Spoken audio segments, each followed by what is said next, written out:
In today's video, we're going to look at how to disable Quick Access in Windows 10 and make File Explorer feel cleaner and easier to use, especially if you're just getting started. When you open File Explorer, Windows shows something called Quick Access. It automatically lists recent files and frequently used folders. Some people find this helpful, but for many beginners, it can feel confusing, cluttered, or even intrusive. The good news is you can turn it off in just a few clicks. Let's walk through it step by step. First, open File Explorer. You can do this by clicking the folder icon on your taskbar or pressing the Windows key and the letter E on your keyboard. Once File Explorer is open, look at the top menu and click on the View tab. On the right side, you'll see an option called Options. Click that and a new window will open called Folder Options.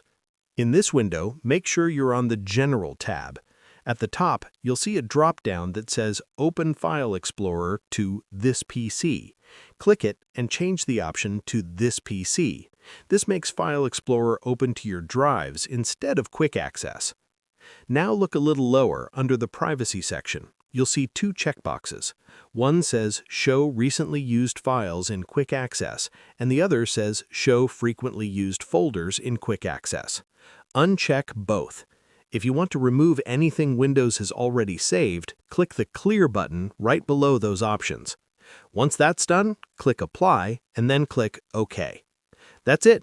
When you reopen File Explorer, Quick Access will no longer show recent files or folder suggestions. Your sidebar will feel more organized, predictable, and easier to navigate. Perfect if you prefer simplicity. And that's how you disable Windows 10 Quick Access. Share this video and subscribe for more helpful beginner-friendly tutorials.